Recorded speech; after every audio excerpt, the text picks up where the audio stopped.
afternoon, and welcome to Saturday Sesh. My name is Trey Reckling. I'm the founder and director of the Academy of Cannabis Science.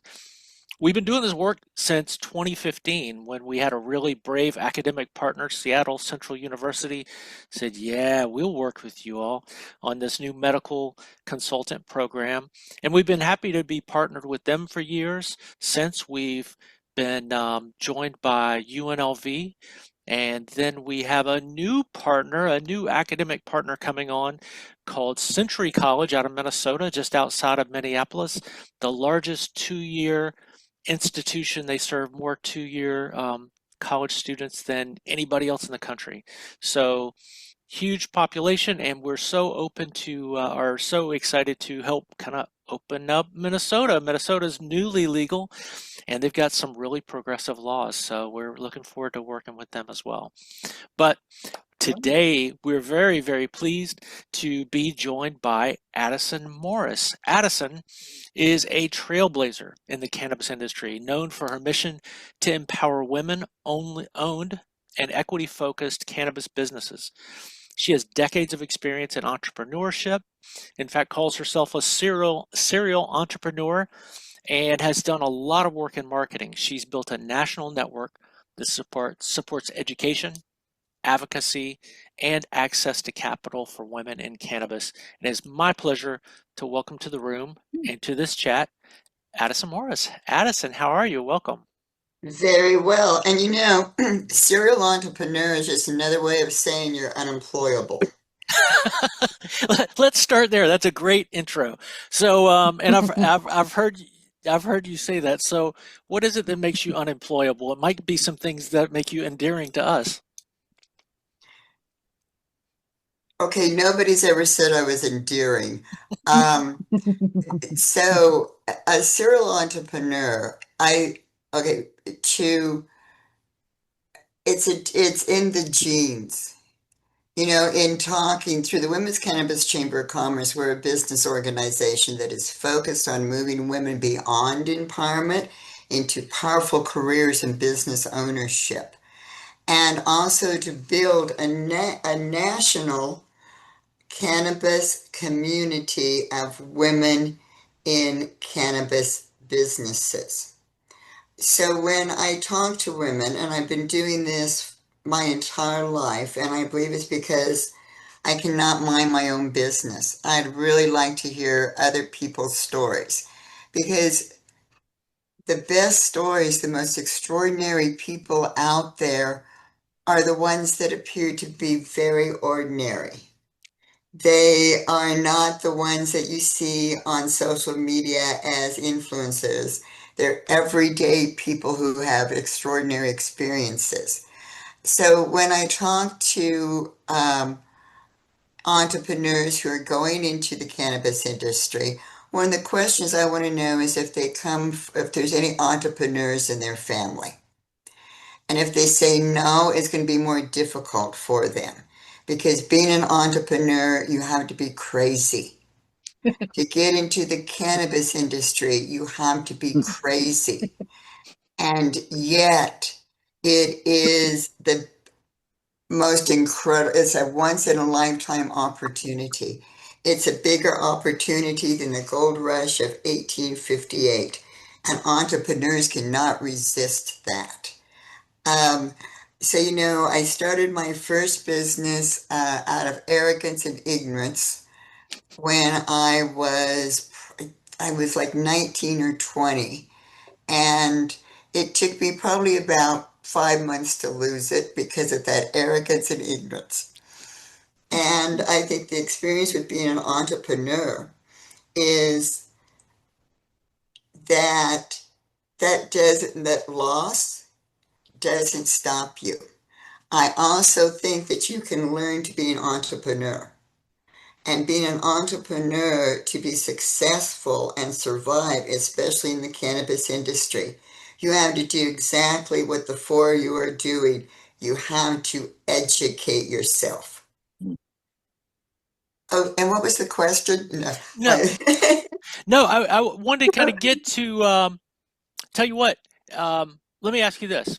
because we got to chat a little bit before we went live today, and you helped kind of set the stage for the environment that led to the creation of this organization.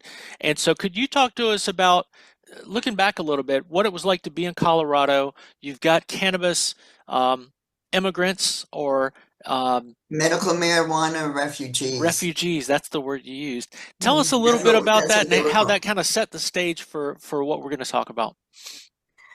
Um, I had no intentions of getting into the cannabis industry in any way, shape, or form, just because of the generation that I come from. I am 75 years old. I came of age in the 60s. And I arrived in Colorado in the dorm on my 18th birthday from a little town in Nebraska. So not only was I curious, but I went looking for trouble because I wanted those experiences. So by the time we got medical marijuana here in Colorado, I'm sitting in my living room reading the paper and I'm going, oh, those people are going to go to jail. Those people are going to go to jail. I was in business development and social media marketing company. And I was also very involved in the chambers of commerces. I was an ambassador at the Evergreen Chamber of Commerce. So one of the other ambassadors came to me over coffee, well, invited me to coffee. So we're drinking coffee, and he leans towards me and he lowers his voice and he said, hey, I've got this friend who just opened up this business and he needs someone to market it. And he's whispering, he's leaning in, and in my mind, I'm going, oh, holy shit, it's porn. And he says to me, he goes, he's got a cannabis dispensary. He goes, he needs someone to market it. And my first reaction was no, but there's a word that followed that no. Um, but I've also learned the wonderful thing about age is you realize all the things you were wrong about. And so I said, I'm going to go to the restroom. I'll be right back. So I went to the restroom and I thought about this and I'm going, well, do some research. So I went back and I said, well, let me do some research on this because I really didn't know anything about medical marijuana. Other than in my mind, I believe they're all going to go to jail, which actually did happen for some of them. Um, so I started to research the side effects of chemotherapy and cancer drugs. And it said, oh, it was horrible. It was like 5 hours of really intense research. And as I told you, Trey, after that, I'm going, oh my God, don't ever let me get cancer because I'm going to die because I'm not doing chemotherapy. I couldn't live through that. So then I went to research the medical marijuana. And the research, the main thing that it said was the side effects of using cannabis was, for real, in the American Medical Journal, was that it caused munchies and made you drive slow. So I'm going, I need to know more about this. So that really started my journey quickly because the first thing I did, now the sun's coming up. And so I got in my car and I drove off my mountain down to the first dispensary because then there was still just medical marijuana dispensaries. And there were bars and everything. And I rang the little doorbell and this little girl opens up the window. And I said to her, look, I'm doing research. I want to know about medical marijuana. She was very helpful. And then in the end, she goes, ma'am, I swear I've always been old. She goes, ma'am, I don't mean this in a negative way. I mean this in a good way. She goes, you really have some effing balls. And I'm going, oh my God, what have I just gotten into? So 2 days later, I was the first one in line for the Cannabis Cup here in Colorado.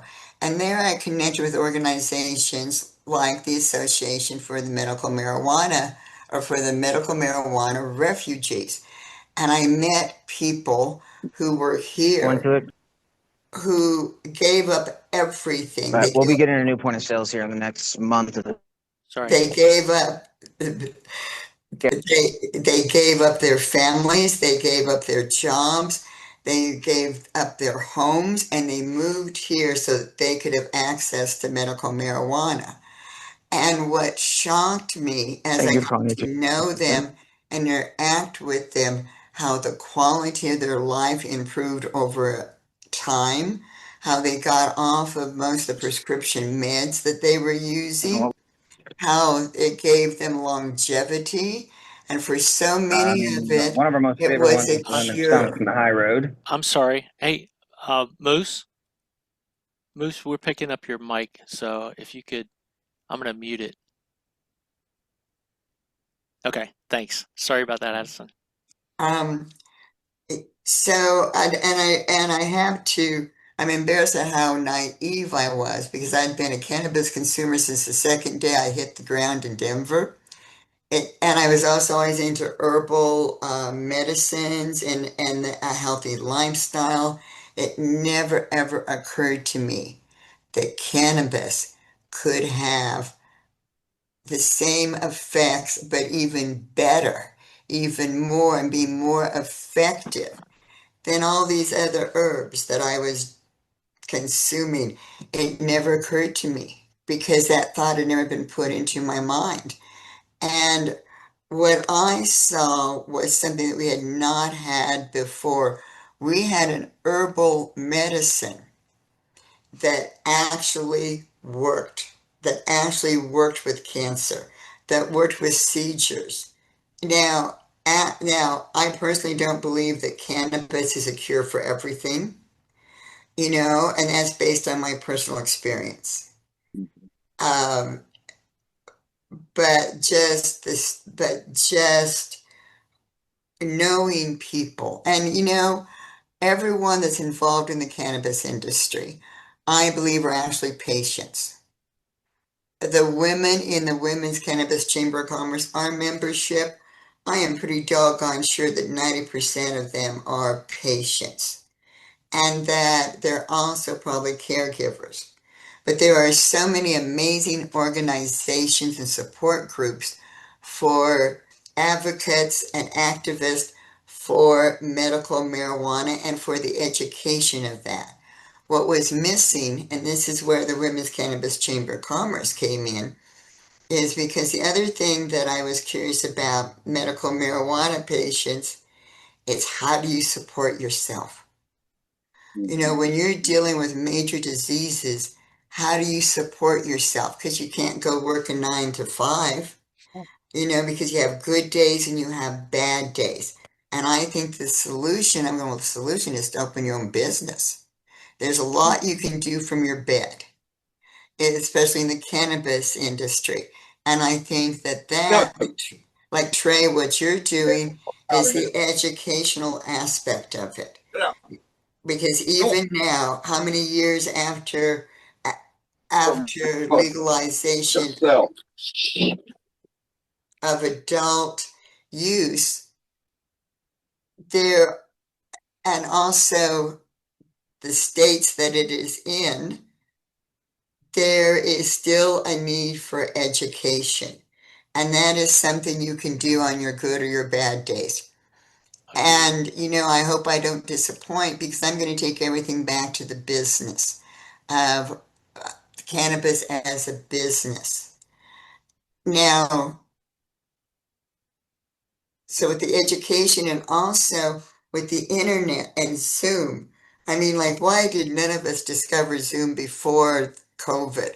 Because this would have been great.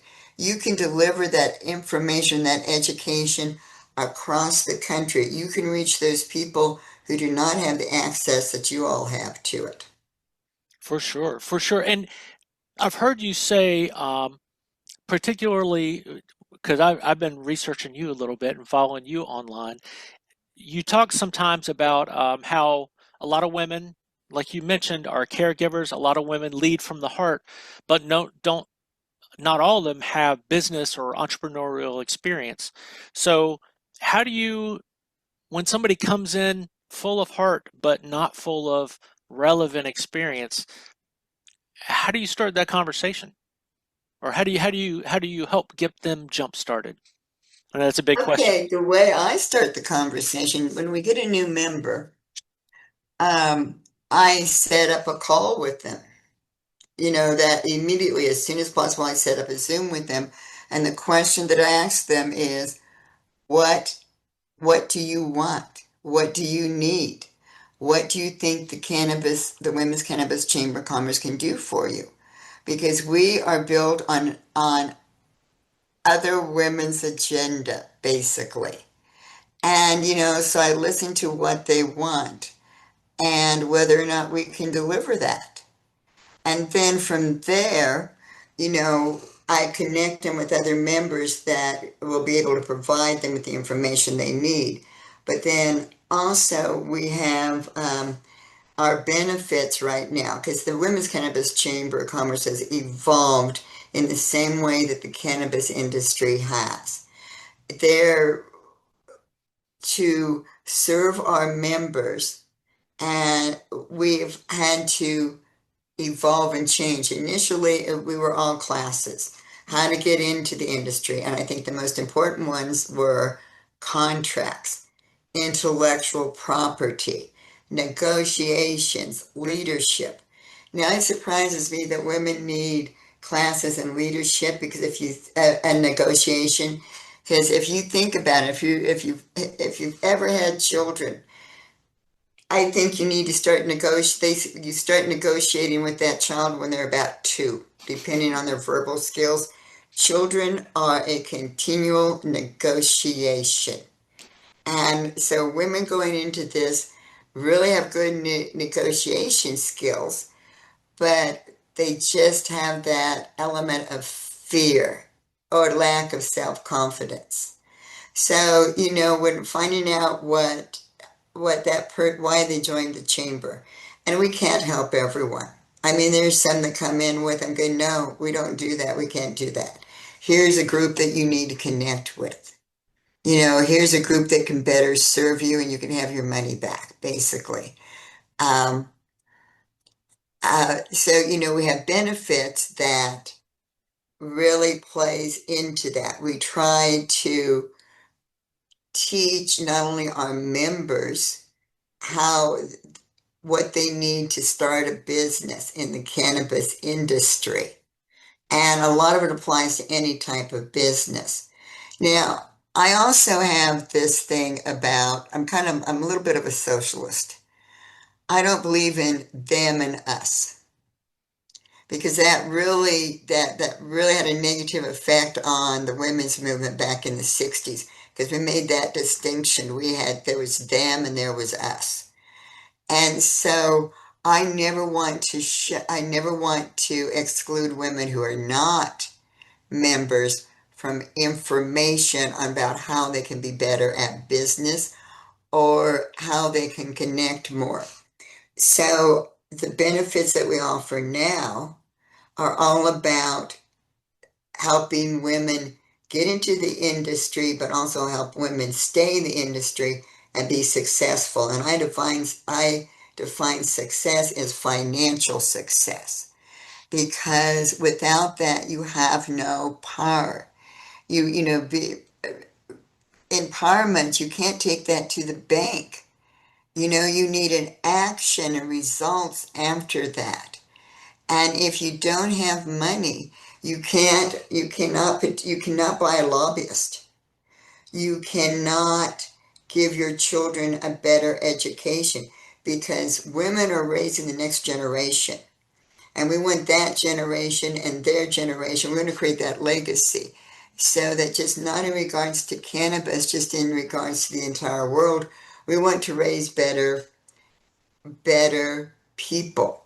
The one thing that I anticipated with the cannabis industry and got me very excited was I thought that it was all of our opportunity to create a different paradigm for business. We could create a business that was fair, that had social equity built into it, and that also where women had at least a 50-50 chance to have professional careers where they were respected and also business ownership. less than a week into legal rec here, realized that was not the way it was going. And that's not the way it has gone. So, what is important, I think, right now with everything that's going on and that shift in our political climate and our economic climate, I think it's more important than ever to give women the tools, the resources, the skills, and the connections to succeed. Whether it's a CBD business or whether it's like, say, a bag to put your cannabis in, whatever that is. And like Trey, you had said, whatever background and skills that you have, you can bring them into this industry and they have value. For sure, and that sets me up well because I wanted to ask you about something also that I know you're passionate about. Um, you have a lot of marketing experience, but you also know that not all marketing messages are who the company is, right? They're more of a customer facing message and might be pandering or might be selective, right? I know you have a motto that's integrity of word and action. And something we find ourselves doing a lot is coaching up people who are really interested in being in this industry, but might compromise their values just to get in the door. How do you coach people up to get people beyond the marketing message to find out about that company and before they sign on to say I, I could thrive here. Is there any advice you give folks as they're doing that job search? Well, I think that integrity of word and action is more than a motto. I grew up hearing that all the time, but I'm from a different generation. And it was often paraphrased as walking the talk. Hmm. You need to walk the talk because you're going to get called out on it if you don't at some point. I mean, you just can't bullshit your way through this forever. But, if I knew the answer to your question, I'd write a book, do TED Talks, and make a lot of money. So, so, how do you tell who the good guys are? So I think there are a couple of, well, not even a couple, but a few things that you can do to um, give your, to just kind of, I can't say ensure, but I think there's some things you can do. First, you can vet that employer. You can look at it, just like what you did, Trey, when you looked at what I did, and I did the same with you. Look at all their stuff. And also, I think LinkedIn's the best place to do that. So I'm looking at their stuff on LinkedIn. So on their business page and sometimes on their profile. So it depends on how they've set that up. You can click on people and it goes down. You can see who has worked for them or who's connected with their company and click on those names. What you want to, I think this is going to sound strange, or maybe not, especially to the bud tenders, because this is a reality, is that I click on who their HR person is and who their compliance person is and how much background they have in it. Because sadly, a lot of times the one that gets that position of HR or compliance has no background in it. They're just dating the owner. And so I think right there says a lot about the company, if that's how you move up in it. Now, for your bud tenders, you can use that to your advantage, but then also you need the education to back that up. Because I think that a good way to succeed in this industry, no matter what your educational background is, and the quickest way to learn the reality of this industry is to start out as bud tenders. Because you're going to learn the good, the bad, and the ugly right there. And you're also going to connect with vendors. You're going to connect with other decision makers. It's going to open doors for you. So also when you interview, go with questions. Come up with your questions. Ask them these questions and also pay attention to the red flags. Because entrepreneurs or job seekers, they go into this with Oh my God. Like you said, they're willing to compromise to get in the door. They get so enthusiastic about, oh my gosh, this is going to be so cool. I'm going to be working for a cannabis company that they overlook those red flags. You need to pay attention. There's a lot of jobs out there in the cannabis industry. Don't take the first one. Thank you. Yeah, yeah. And that's so critical, right? And sometimes you learn by making bad decisions, right? And that happens too. We do encourage people, similarly to what you said, is learn on somebody else's dime before you start investing in your own Oh business. yeah. Learn from the good and the bad that somebody else's on somebody else's license, right? And take notes. Keep a diary because what you learn day one might not click absolutely till you go back and read it. And so, just like we encourage patients to keep a dosing journal, Oh yeah. keep a professional diary because we only remember a small percentage of what we're exposed to. So and that's exactly why we one of the reasons we reach out to you, Addison, is as we know you've been doing this work, you've been having these conversations with women or with people in general, but specifically with women. I have kind of dominated your time to this point, and I do want to turn to our folks who are in the room and see what questions they might have before I continue on because I got plenty more questions. Anyone?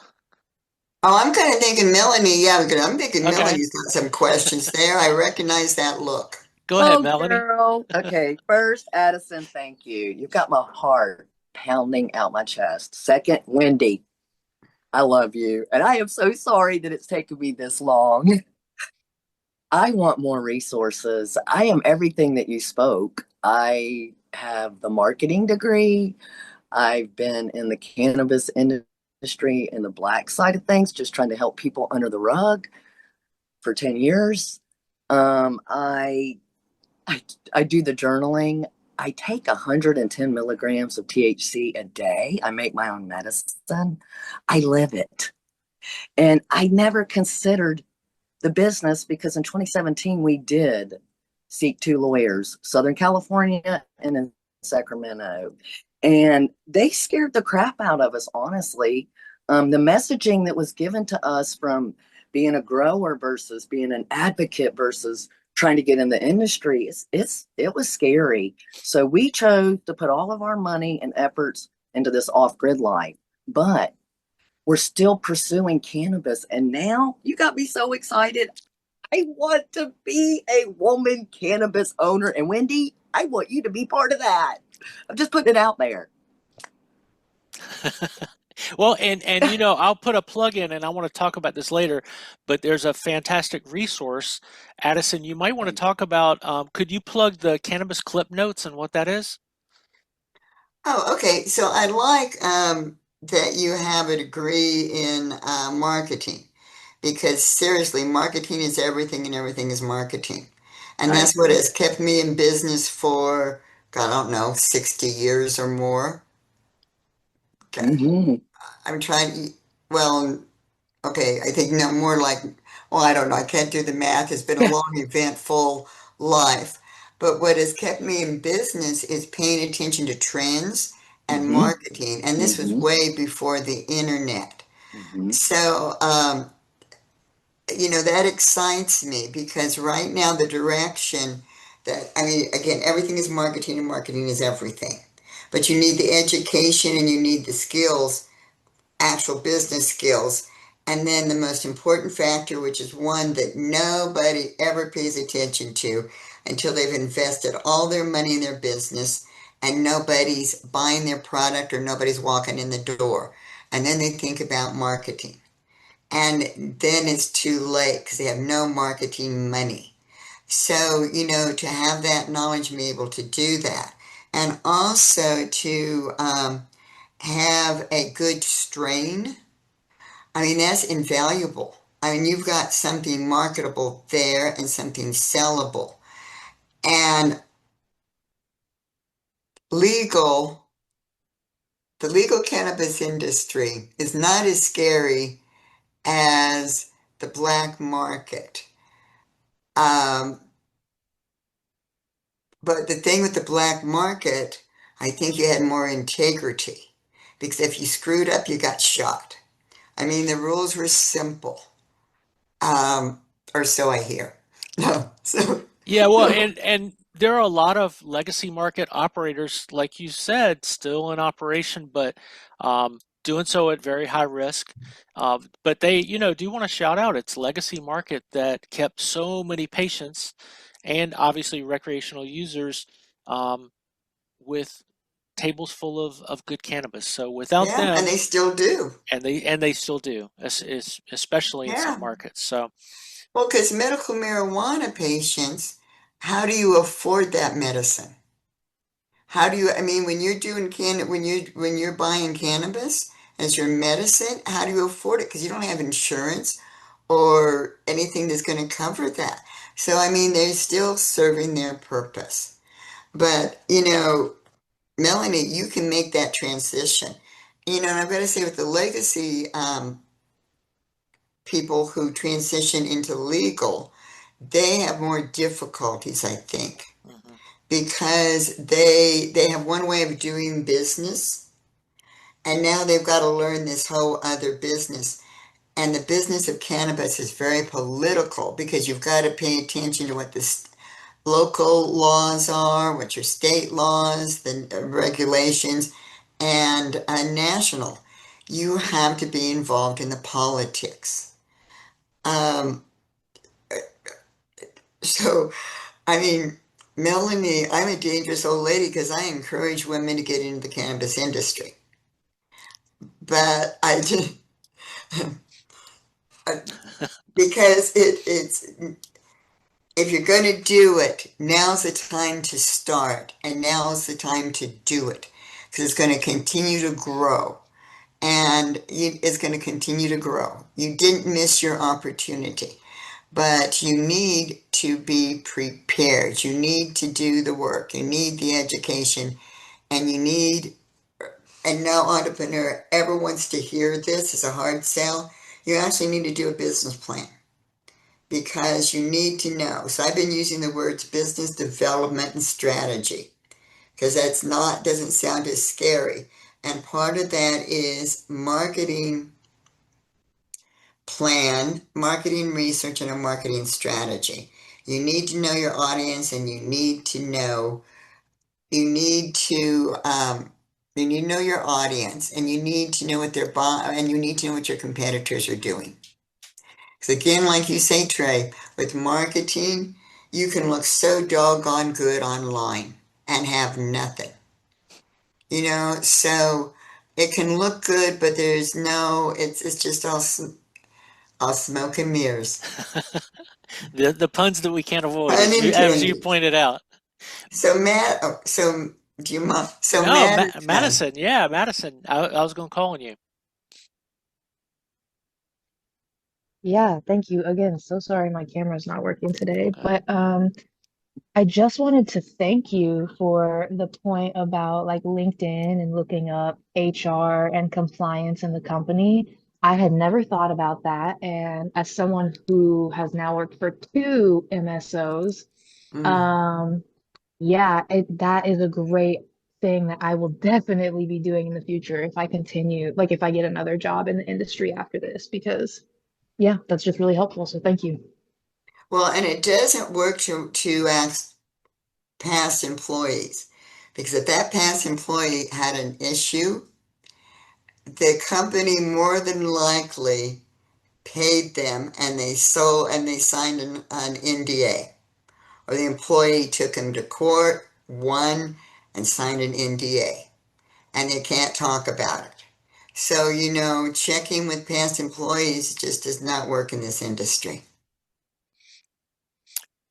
As you've pointed out, Addison, the landscape's changed, right? And I likewise um, had a very pie in the sky vision or imagination about that all of a sudden this is a new industry where people of all races, men and women, a variety of people who are not owners of businesses could start on the same line. As you pointed out, that's not the way it's gone in most markets.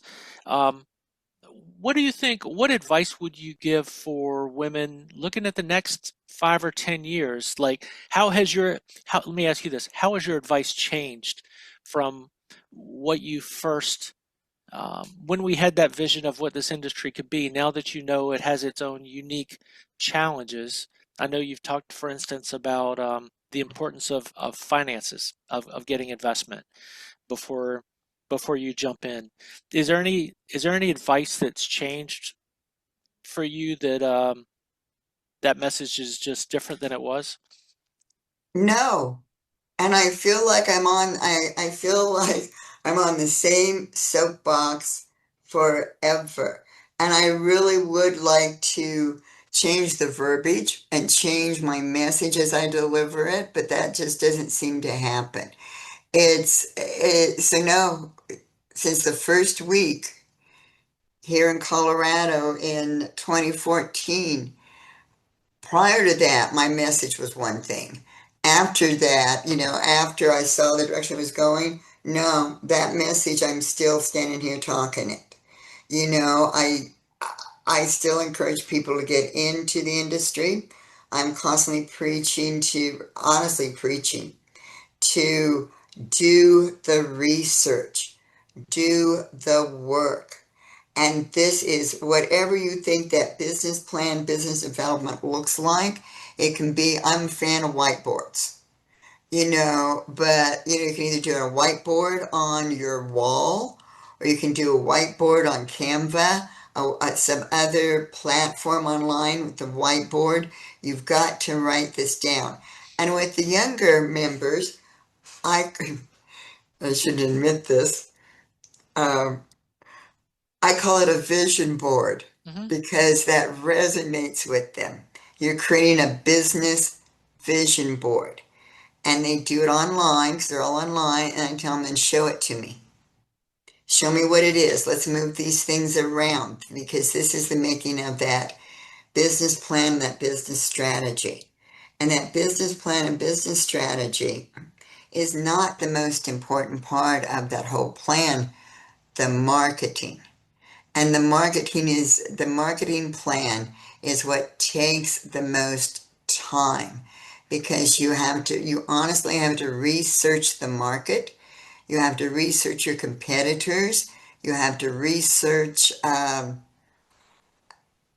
absolutely every bit of it.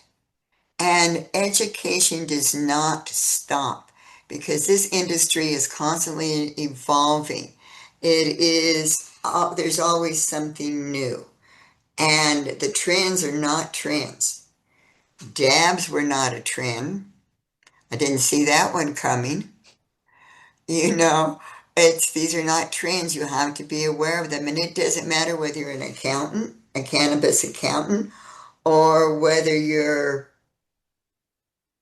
again, that person who sells fancy containers for your cannabis. You need to know everything. Well, if you're doing a little container or a bag, you need to know what you can put dabs into, as opposed to what you're putting flour or pre-rolls into. Um, yeah, you, I was going to say, I don't know why anybody would want to get into this industry. And yet I'm telling you, if you're going to do it, you need to do it now because this really, and I'm going to say this again, think about it. This is a once in a lifetime. We have not had this experience since the gold rush. And this surpasses the gold rush. I, Well, it's just a once in a lifetime opportunity. But you also really need to be prepared. I think it was good, Melanie, that the lawyer scared the crap out of you because it makes you realistic. I really am opposed to people who sugarcoats what this is about. Now, I think one of the coolest things, and I'm not into fluff or bullshit because we don't have time for either one. But the sugar-coated part of this industry is not sugar-coated. It's actually legitimately sweet. The women in the industry, they are supportive of other women. And it's rare to find a business predator that is a woman in this industry, but they do exist. But the women in this industry are very helpful and very supportive. But the issue with them, because when we talk about mentoring, it's you don't find mentors in this industry. Because if you think about it, the women don't have time because they're running their own business. And they usually have children, they can be single mothers, they're caregivers. I mean, they got a lot going on. And the one thing no one, well, maybe the two things that no one ever tells you about this industry, it's a 24/7 hustle. It's it's hustle, hustle, hustle. And there's just so many levels to where you need to hustle this. And the other thing no one tells you is no matter how much money you think you're going to need a whole lot more than that. For sure. Let me ask you, you've said a couple times the importance of education, and you also said the importance of video in education, and then you married those two things, which I called out a little bit earlier, but want to definitely put in the plug for your Cannabis Clip Notes series on YouTube. If you all are interested in short format, really meaningful, pithy conversations with business owners, that's what's going on. Could you tell us a little bit about what have you learned doing that? Because I've learned quite a bit listening to you. Oh, actually, I have learned, every, so, the Women's Cannabis Chamber of Commerce, like I said, we've had a variety of benefits. And like with the Women's Cannabis, let's see, Women Cultivating Success, which was conversations with women in the cannabis industry. I learned so much from the women that we did have there facilitating, which were actually members. So we have transitioned that because it ran its course. Now that's the other thing, and when you do marketing, you need to pay attention when it's like run its course.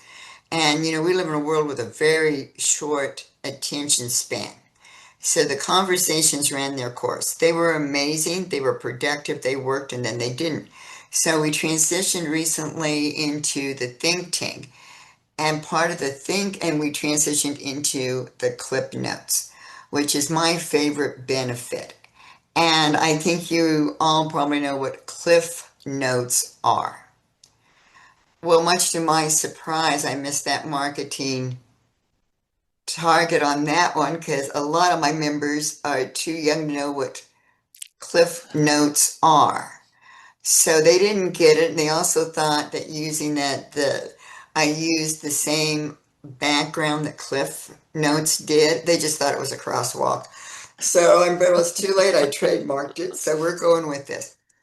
But it's um, so what I want. So where I think we are in regards to women in the cannabis industry right now is that you hear all the numbers on how many women own cannabis companies and how many women are in executive positions, which is just pitiful. What you don't hear is about all the women in ancillary businesses. Every plant touching businesses, some surveys say, or some research say that they employ 5 to 7 ancillary businesses. Others say it's 7 to 9 ancillary businesses, but I think it depends on what type and size your cannabis company is. So the foundation of this industry really is these women business owners who have ancillary businesses. So the issue that women in this industry deal with, which is also an issue that we have dealt with forever, is no respect. And it's worse in this industry than any other industry. You might get the seat at that table, but they're not listening to anything you're saying, but you're talking. And then the guy next to you says the same thing, and they think he's brilliant. So we don't have respect. And we're not going, and so we are not being heard. We're not going to be heard until we're seen. So the concept with Cannabis Clip Notes is that I utilize the members in the Women's Cannabis Chamber of Commerce because each one of them has knowledge and expertise that is of value to other entrepreneurs and other women. So they deliver about 9 to 12 minutes of material. And it cannot actually be a commercial. What they're talking about is what you know. Now, with some of them, it's hard for it not to sound like a commercial because, like Colleen, she's in insurance. So it could sound like a commercial, but I actually learned a lot from that. I didn't realize cannabis companies could have, especially grows and dispensaries could have liability insurance. I didn't think that was available. I learned a lot from those. So, and hers are usually 9 minutes. So this was designed to give our members to showcase their expertise and to basically spotlight their business. Because I do a 90-second intro, which tells you about them and their business. I do the commercial, and it's only 90 seconds.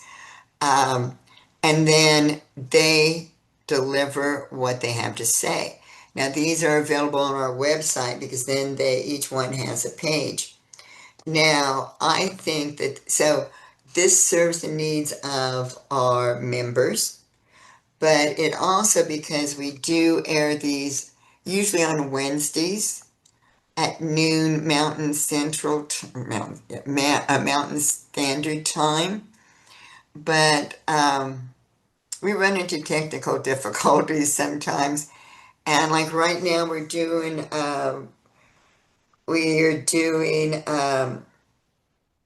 Angie's Rules. She wrote a book, Pot for the People, and she's got another one coming out, Blueprint for Bud Tenders. Now, because of technical difficulties, her series is running every day but Wednesday for 4 days. So uh, hers are available on LinkedIn and YouTube right now. And then there's another one that's airing tomorrow, another one Monday. So, I like consistency. I'd like these to air every Wednesday at the same time, but it doesn't always play out that way. So, I think that women delivering these are giving expertise to other entrepreneurs.